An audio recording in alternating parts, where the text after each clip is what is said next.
I smiled, looking at the man kneeling before me. Forgiveness is for God, my job is to send you to him. I was a mentally ill patient, married to a group CEO. My husband didn't just not mind, he loved me fiercely.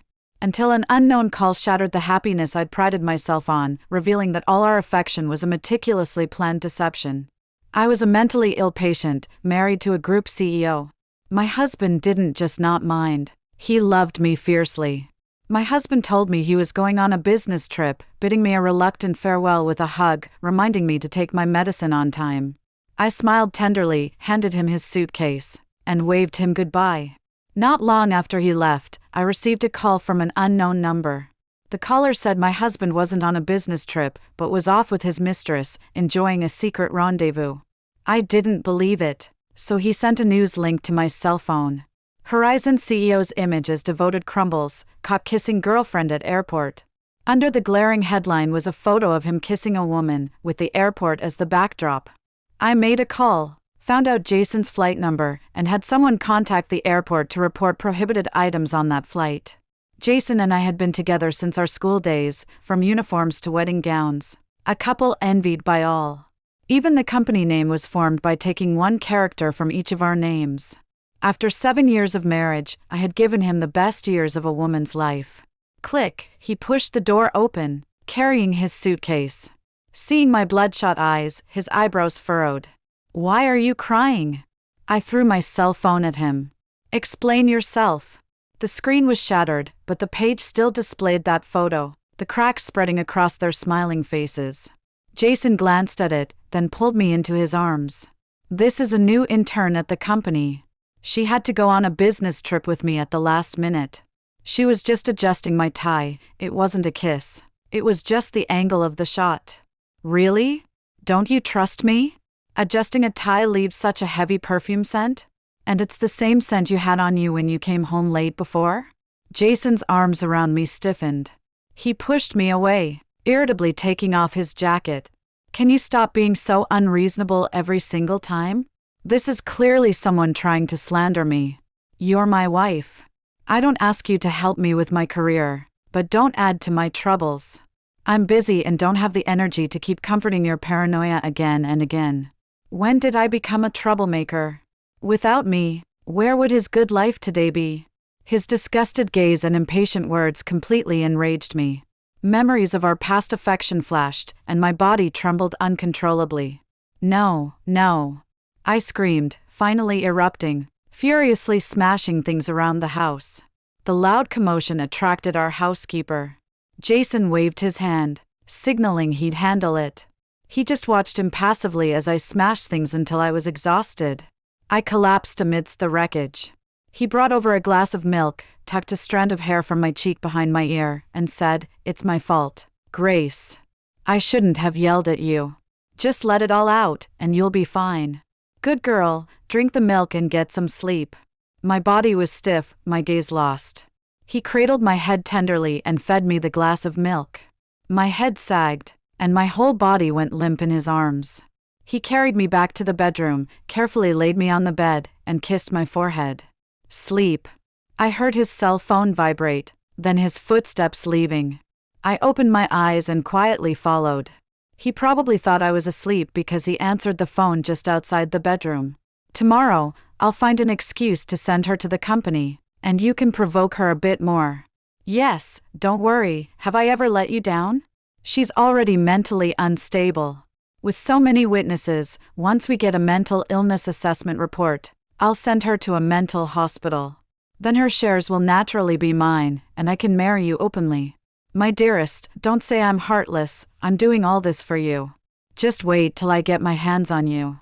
My stomach churned, and I rushed to the bathroom, throwing up violently. Looking at my increasingly thin and haggard reflection in the mirror, I remembered falling ill for no reason a year ago, and my fist subtly clenched. What a modern betrayer, but I'm no meek victim. The next day, Jason made breakfast for me as usual and heated milk. Be a good girl, don't overthink things. Just think about what you want for dinner, and I'll take you out after work. See? This was my husband, gentle, refined, considerate. If I hadn't personally overheard his plans to harm me, I would still be hopelessly lost in the tender trap he'd woven. After he left, I saw some documents left on the sofa. What a pathetic excuse. I calmly finished my breakfast and washed the dishes myself. Then, playing the role of the dutiful wife, I took the documents to the company. It had been a long time since I'd visited the company, but the employees were still warm, though a hint of pity flickered in their eyes. Jason wasn't in the office. I sat in a chair and casually looked through the files on his desk. A sugary voice accompanied the sound of a door opening. "Mr. Fan, I." Seeing me, the girl's smile froze. She then walked up to me with the air of a mistress, demanding, "Who are you? How did you get into Mr. Fan's office?" Looking at the face identical to the one in the photo, my heart felt strangely calm. I casually glanced at her chest. General's assistant, Chloe. Oh, wasn't she an intern? How did she become an official assistant? You don't know who I am? Chloe opened her innocent-looking eyes and shook her head, feigning ignorance. I scoffed inwardly. Our wedding photo was still on Jason's desk. How could she not see it? Such a shoddy act, only men would be so foolish as to fall for it. "I am Mrs. Fan." "Oh, you're Jason's wife. I'm so sorry. I didn't recognize you. You look so different from your photo. In the picture, you look young and beautiful, but now. In person, you look more mature and dignified." Indirectly calling me old, I just smiled. "It's fine. I don't rely on my looks. And just a reminder, my mother-in-law only has one son, Jason, so calling me Jason's wife doesn't make sense. Just call me ma'am, like everyone else." Chloe froze, a bewildered expression on her face. I understood. She was here to assert herself, but I wasn't playing by her rules, and she was caught off guard. I curved my lips into a formal smile and asked, "How long have you been with the company? And what makes you think you're qualified to be the general's assistant?" "Not long. I graduated from a prestigious university and took assistant courses. I'm proficient in." "Then let's call it an internship. $1,000 a month." "Why?" "Because I am Jason's wife. But you can't just interfere with company matters. You have no authority." She started to cry, looking utterly wronged. "Your tears aren't worth much. Save them for your performance with men. You have two choices, work or leave. I'm going to find Jason." Her seemingly casual but overly familiar Jason sent shivers down my spine. "Go ahead. But I'll give you a piece of advice." I pointed to my head. "This is a good thing. It's better to bring it with you when you leave." Just then, footsteps sounded outside the door. Chloe suddenly rushed towards me, crying out, "Ma'am, don't hit me." She grabbed my hand, slapped herself hard, then stumbled backward, falling to the floor. Her forehead hit the corner of the desk, and blood streamed down. Chloe hadn't closed the door when she entered, and several people rushed in from outside. From their perspective, I had hit Chloe. Someone came to help Chloe, offering to take her to the hospital, but she pushed them away and ran out, crying loudly. Everyone looked stunned, retreating while whispering, "Thea is having another episode." Ever since I suddenly developed insomnia and irritability a year ago, Jason had made a big show of taking me to doctors everywhere, and I'd been rumored to have a mental illness. My episodes involved smashing things and hitting people. Chloe went to the rooftop. "She's going to jump." A commotion erupted outside. I shrugged. The scheming manipulator had set the stage. How could I, the star, not make an entrance? Thanks to my reputation as a mentally ill patient, everyone got scared and left when they saw me on the rooftop. Chloe stood about half a meter from the railing, crying into her cell phone to my husband. "Jason, I explained it was a misunderstanding to your wife, but she insulted me so badly, I can't bear to live anymore." "If you can't bear to live, then what are you waiting for? Jump." Hearing my voice, she cried louder, "Don't come any closer. If you do, I'll jump." I walked straight up to her. "Go on, jump. I'm watching." "What, you're scared? Should I help you?" Chloe looked at me in terror. What are you doing?" I smirked. "Of course, I'm helping you do what you're too afraid to do. I'm telling you, murder is illegal." Chloe moved sideways as she spoke, and I kept an eye on her small movements. I lunged forward. grabbing the arm she had used to grab me in the office earlier. Watching the terror in her eyes grow, I violently pushed her off the rooftop. "Help me!" Her cry for help was swallowed by the wind. I smiled, then jumped down after her. We landed on a safety air cushion. Medics rushed over to check on us. I struggled and refused to cooperate. After all, I was a mentally ill patient, and I couldn't let that persona crumble. Otherwise, how would my husband's meticulously planned play continue? Chloe, on the other hand, was loaded onto an ambulance. She was unconscious, probably from fright. Because I had pushed Chloe, I was taken to the police department. In the interrogation room, I cried one moment, laughed the next, alternated between violent and quiet. Jason arrived, gave me a pill, and gently comforted me. "Don't be afraid. Don't be afraid. Your husband is here. Your husband will take you home." He brought a lawyer who presented my medical records and the settlement agreement signed by Chloe. Soon, the paperwork was done. Back home, he heated milk for me again and spoke to me with a tone of reproach mixed with tenderness. "Grace, I've scheduled an appointment with a very famous psychiatrist. I'll take you in a couple of days to see him. He'll definitely be able to cure your illness." "I'm not going, I'm not sick." A mentally ill patient wouldn't admit to being sick. "Grace, be good. I know this is hard for you, but we have to face reality. Trust me, I'll face it with you." I said, "I'm not sick." "Why do you keep saying I am? Are you trying to hurt me?" This was half truth, half feigned. I wanted to see Jason's reaction. His face immediately darkened. He chastised, "How did you become so unreasonable? If you weren't sick, would you have pushed Chloe off the building today? She's still in the hospital. If I hadn't begged her, do you think she would have let you off so easily? She deserved it." "What did you say? She deserved it? Do you know that was a human life? I thought you were just sick, but now it seems you have a psychological problem. When did you become so vicious and cold-blooded? Talk about the pot calling the kettle black. You're the vicious, cold-blooded one. I really have spoiled you too much. You need to reflect on yourself." With that, Jason slammed the door and left, not returning all night. That night, I received several photos of him taking care of Chloe in the hospital. There were pictures of him feeding her, wiping her face, and them being intimate, truly a happy, despicable, cheating couple. Putting down my cell phone, I opened a web page. The day's events had already made headlines. The news that the Horizon CEO's wife suffered from mental illness was widely publicized, and the comment section was boiling. There were envious comments, sympathetic ones, and some fantasizing about marrying Jason. However, the most followed post was one speculating on how I got sick. It listed my past achievements for the company and many photos of me at various events, describing me as being in my prime, shrewd, and capable. How could such a person suddenly develop a mental illness? What had she endured behind the scenes? There were many replies, and people gradually shifted from speculating about the cause of my illness to expressing outrage on my behalf.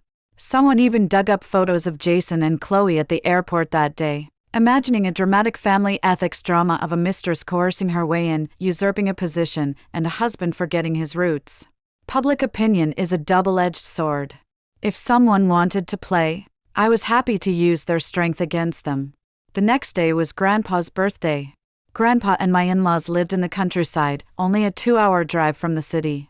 They were used to country life and didn't want to come to the city. But Jason was very filial, so every year we would go to the countryside to spend time with the elderly. But this year, Grandpa saw the news online and came to my house early in the morning. Back then, Jason was just a poor boy from the countryside, while I was the sole heir of a renowned local enterprise. Later, after my parents died in a car accident, he took over the company, and then, using the pretext of going public and restructuring, he changed the company name. In the hearts of Jason's parents, they always saw me as the lucky star of their fan family. As soon as they entered the house, they pulled me aside, showering me with concern and comfort.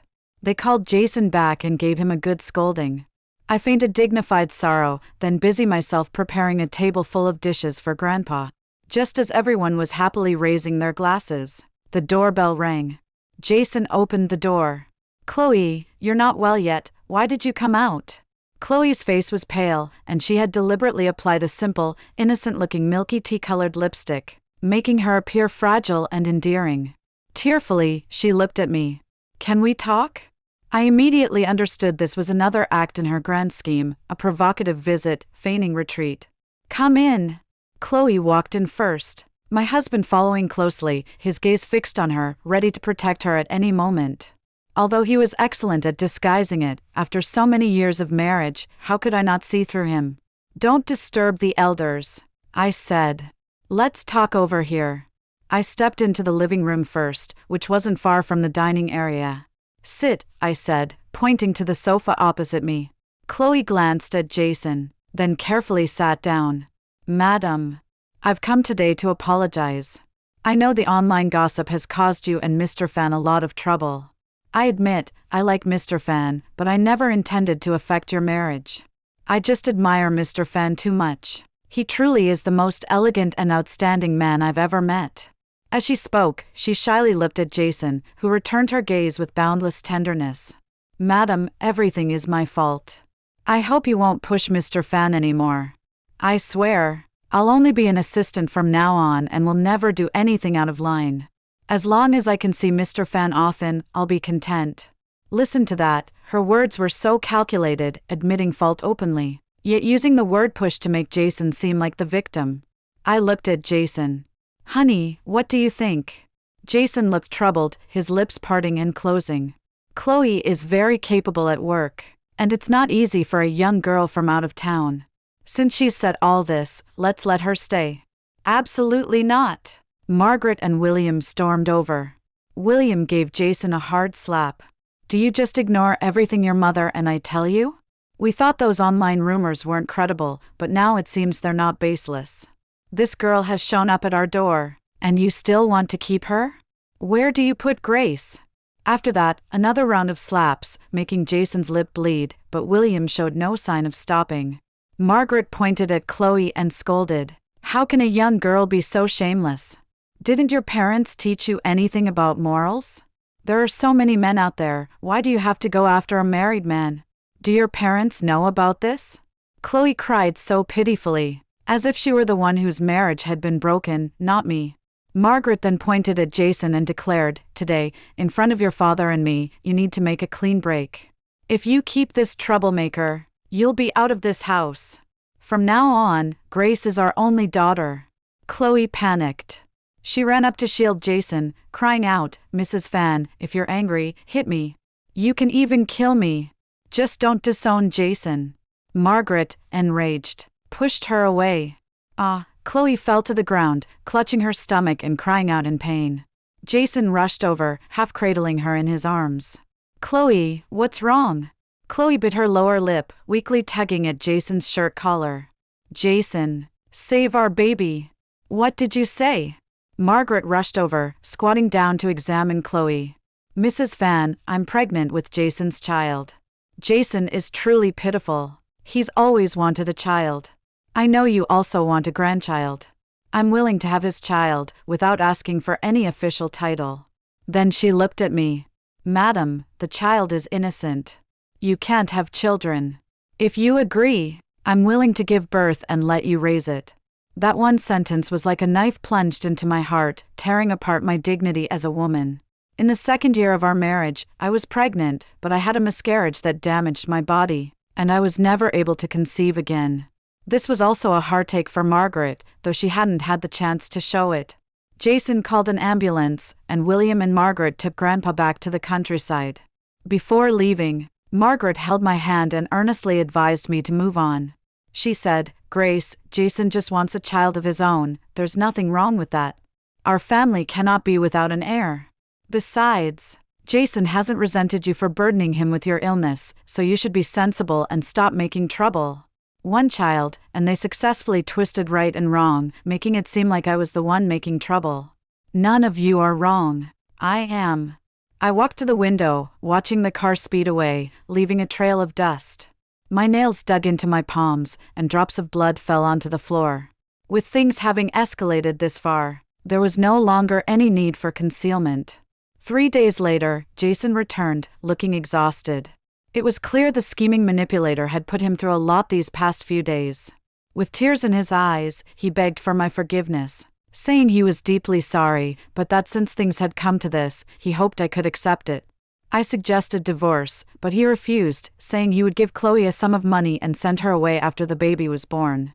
I knew this was all a trick. He wasn't divorcing me now because he hadn't yet acquired the shares in my possession. Jason bought a house, using Chloe's need for care during her pregnancy as an excuse, and moved in himself.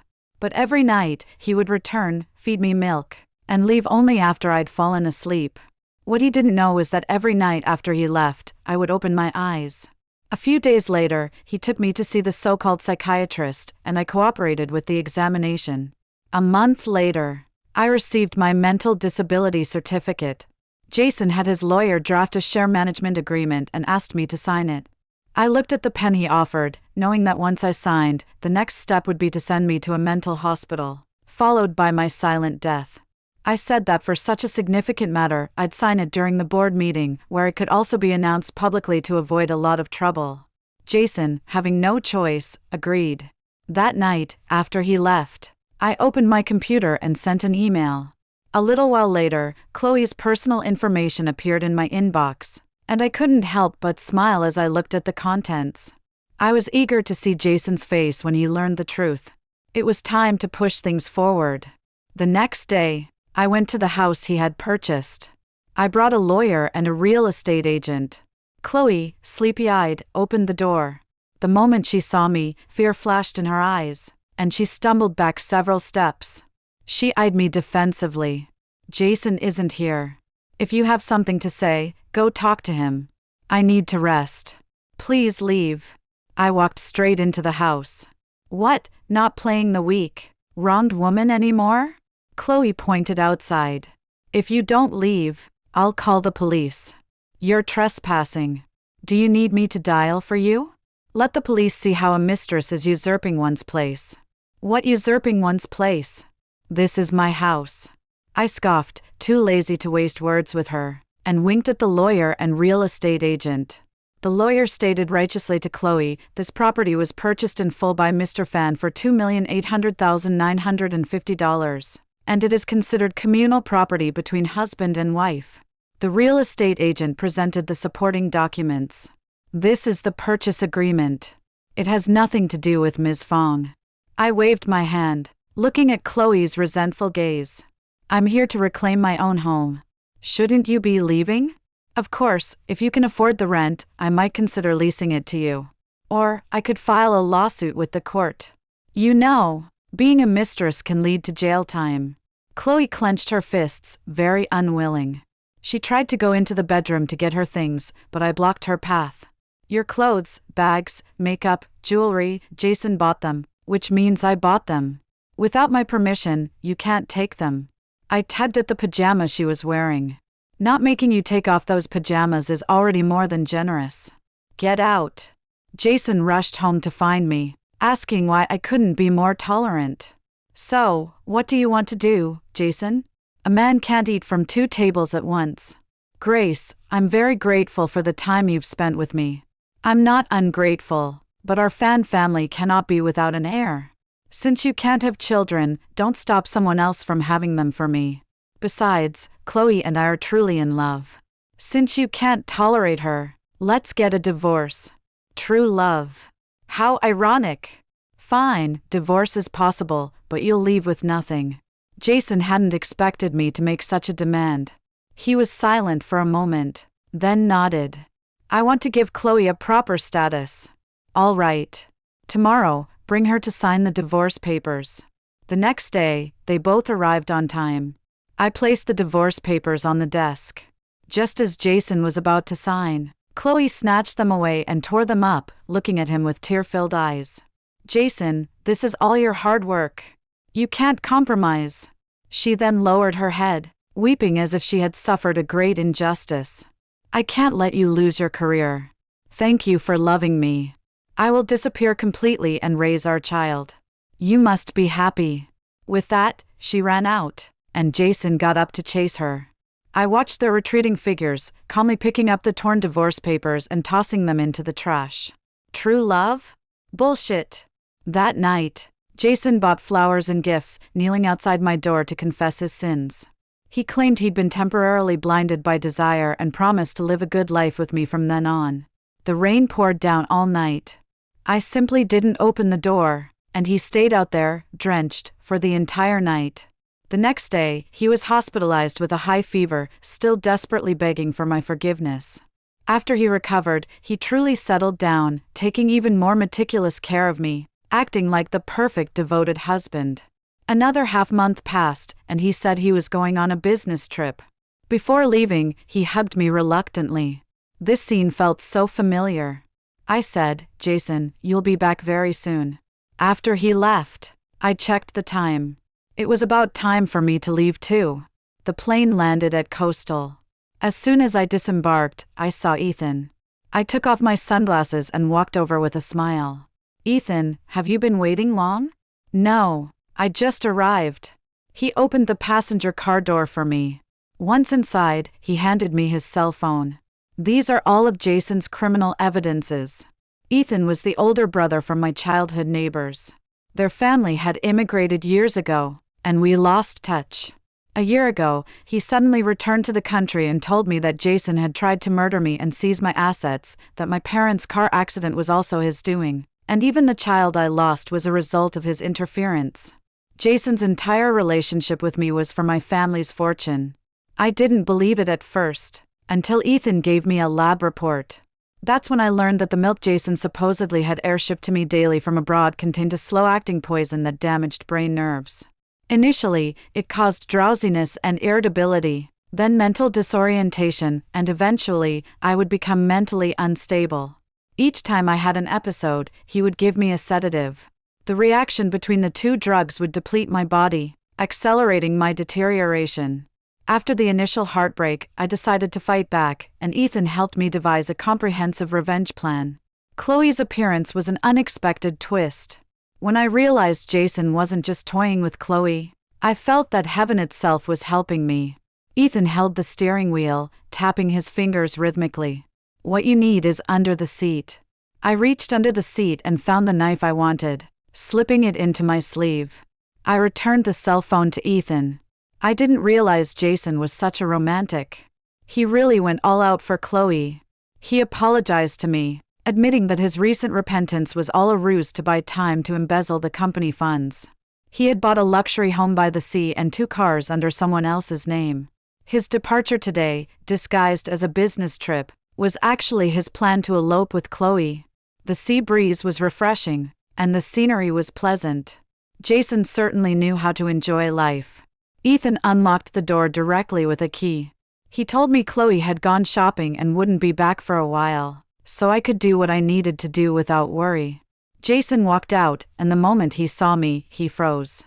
How familiar this scene was, only the target had changed from Chloe to him. "Honey, why are you here?" I smiled slightly, slowly approaching him. Just as our bodies were about to touch, I pulled the knife from my sleeve and plunged it into his chest. "Honey, don't call me honey. It makes me sick." I pulled out the knife and stabbed him again. That first stab was for my parents, this one is for the child I lost in my womb. Jason fell to the ground, fear, panic, disbelief, and various emotions flickering across his face. What are you saying? I don't understand." "Stop pretending. I know everything you've done." I furiously wiped the blood splattered on my face. "Jason, I'm here for revenge today." At that moment, he finally dropped his pretense, retreating backward, his body pressed against the ground. "Grace, you can't kill me. Murder is against the law." "Haha, thanks to you, my murder isn't illegal." I stared at him with a twisted grin.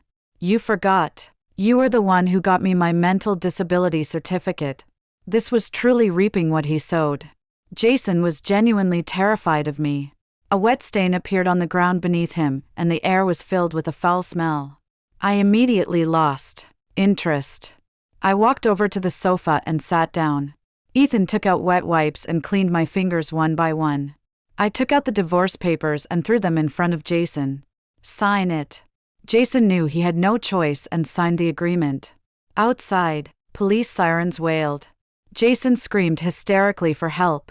When the police entered, he accused me of trying to kill him. I curled up in Ethan's arms, trembling slightly, mumbling incoherently. Ethan had already made arrangements. He told the police I had a mental illness, had come to divorce my husband, and was provoked by him. He also sent a lawyer to handle the police. However, we didn't hand over the criminal evidence we had, only mentioning his embezzling company funds. Since he was injured, I had the lawyer arrange for his bail and medical treatment. 3 days later, I met Chloe at a coffee shop. Chloe wore a white dress, looking pure and pitiful. I handed her a bank card. "There's $1 million in here. Take the money and find somewhere nice to live." Chloe took the bank card and asked, "Don't you hate me?" I looked at her calmly. "Hate you for what? I ruined your family. I should thank you. You helped me get rid of the scumbag. If you hadn't arranged for those photos at the airport to be posted online, I might not have dealt with him this quickly." Chloe paused, seemingly surprised that I knew. I didn't intend to dwell on the issue, shifting my gaze to her abdomen. "The child in your belly isn't Jason's." Chloe still looked confused. I gestured for her to look behind her. Chloe turned her head, and upon seeing the arriving man, she lunged at him, expressing her longing and telling him she was pregnant with their child. The man angrily pushed her away, calling her shameless. "So, you were the notorious mistress everyone was talking about? You've disappointed me greatly." "No, it's not like that. I did all this to be with you, for a better life for us. Stop disgusting me. It's all your vanity at play. You don't understand what love is at all." Chloe clutched the man's arm, sobbing and begging for his forgiveness. "Chloe, you despicable woman. I'll choke you to death." Who else could be so furious if not Jason? He rushed over and grabbed Chloe by the throat. "Everything I have today is thanks to you. If you hadn't instigated me to embezzle company funds, how would I have ended up in this situation? You wretched whore! How dare you lie to me all this time? I'm dragging you to hell with me today." Everyone in the coffee shop came to watch the spectacle, as a mistress who breaks up families is universally condemned. It wasn't until Jason almost choked Chloe to death that someone intervened and called the police. Within minutes, the coffee shop was in chaos, while Chloe's boyfriend stood beside me, ignoring it all. "Aren't you going to save your ex-girlfriend?" The man shook his head. "She deserves what she gets." The police arrived and restrained Jason. Jason broke down crying, begging for my forgiveness again. He said that since I could bail him out, I must still have feelings for him. I said, "Jason, I bailed you out just so you could clearly see your true love." He kowtowed to me and slapped himself. "Grace, it's my fault. I was infatuated. I was confused for a moment. In short, I'm not human. For the sake of our years together, please forgive me this one time." I smiled. "Forgiveness is for God. My job is to send you to him." I handed over all the evidence of Jason's crimes to the police, his plot to murder my parents, poisoning me, causing my miscarriage, and embezzling company funds. These were enough to put him behind bars for good. Jason was taken away by the police once again. Chloe's small face was covered in swollen slap marks, and her white dress was trampled with footprints. Perhaps she truly was once as pure as a blank sheet of paper, but now, she reaped what she sowed, covered in filth. Epilogue ** Cemetery. I placed flowers before my parents' tombstone. Mom and Dad, I failed you and caused your deaths. But your daughter has avenged you. Uncle and Aunt wouldn't blame you. I didn't know when, but Ethan was standing behind me. Ethan, how did you get here? To visit the elders, and while I'm here, to ask them for your hand in marriage. This story has concluded. Thank you for watching. If something like this happened to you, would you choose to forgive or fight back? Let me know your answer in the comments section. Backhand index pointing down. Subscribe to the channel, and we'll continue in the next episode.